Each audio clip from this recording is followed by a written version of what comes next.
Yo, what's up internet? My name is Anthony and welcome to Matchup Analysis Super Bowl Edition. I look at each individual matchup and determine who has the edge. The problem here is the Patriot way. For example, Dante Hightower gets hurt and the linebacking core doesn't miss a beat. The Patriot system just works. Anyway, we start with the Patriots defense versus Eagles offense. Let's go.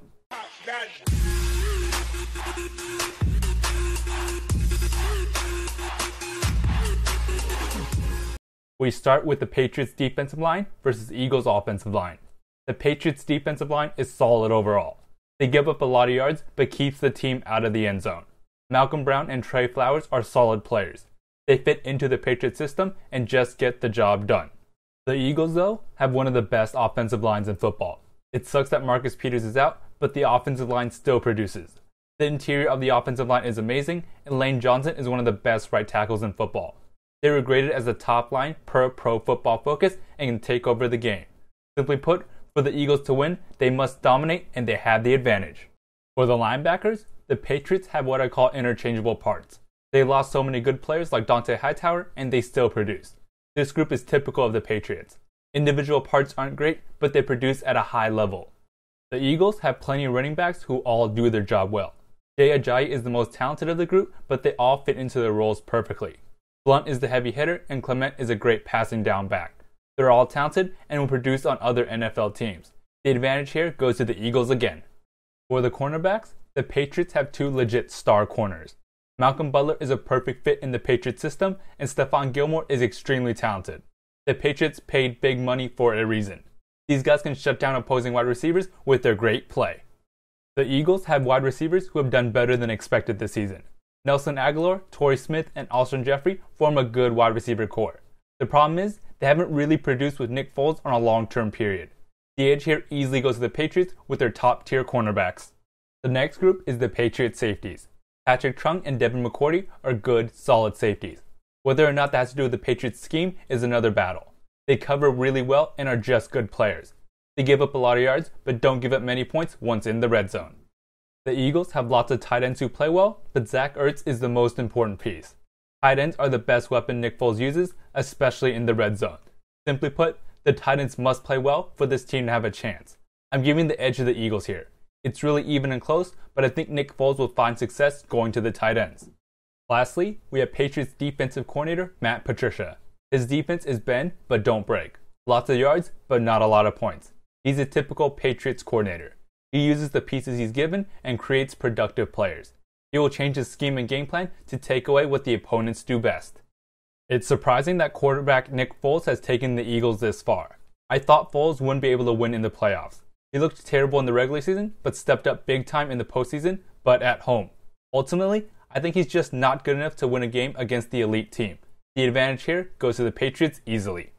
Now, we move on to the Patriots offense versus Eagles defense.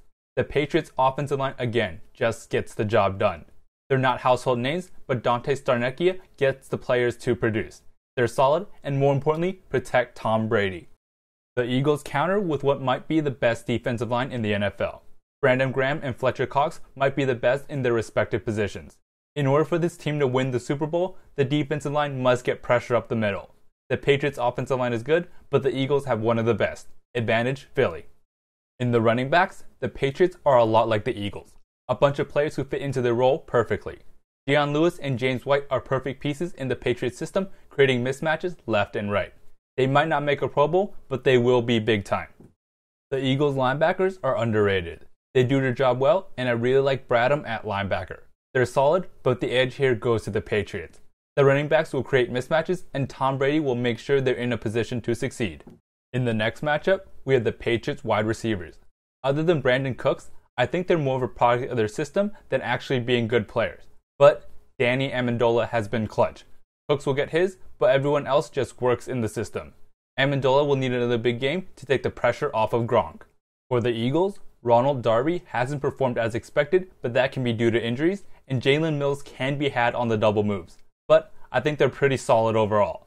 These guys need to be sticky in man coverage for the Eagles to have a shot at getting to Brady. In the end, the Patriots and Cooks are just too good, so they have the edge. For the tight end, I'm going to assume Gronk is able to play. He's a walking mismatch every time he's on the field and might be the best tight end ever. His main problem is staying healthy. When it's time for a big moment, Brady goes to Gronk time and time again, and it ends up being kinda like a game of catch. The Eagles have arguably the best safety in Malcolm Jenkins. He plays all over the field at every level and excels no matter what he's asked to do.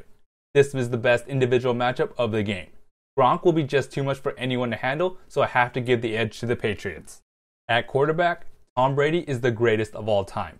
He's going to win the MVP again at the age of 40, and that's when most quarterbacks are a shell of themselves.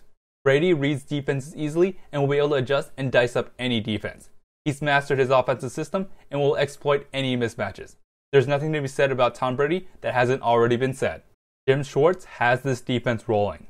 It's one of the best in the NFL, and he needs a masterful performance again this time. The only proven way to get to Tom Brady is with 4 pass rushers and man-to-man coverage. He has the personnel, but Tom Brady will just be too much. He's the GOAT and gives his team a huge advantage. For head coaches, the best is back again. Bill Belichick is the master of the Patriots way. If anyone gets hurt, the next player will step up and still produce at a high level. His team is always prepared and ready for any situation. Eagles coach Doug Peterson has done an excellent job of getting his team to the Super Bowl despite all the injuries as well. He's created a system that works with Foles and makes him look like an entirely different quarterback. In the end, Belichick has proven time and time again he's a masterful coach. Peterson has done well so far, but Belichick is the best to ever coach. From a pure talent perspective, the Eagles have a good chance of beating the Patriots. The main problem is there's a huge mismatch at the quarterback. Brady and Belichick are the greatest ever, and they'll definitely be prepared. I want the Eagles to win, but the edge has to go to the Patriots. For my prediction, I think this game will be a lot closer than people think. The Eagles match up well with the Patriots, especially along the line. The problem is, Nick Foles just isn't good enough to carry the team. Tom Brady will pull through in the big moment again and win. Patriots 27, Eagles 24.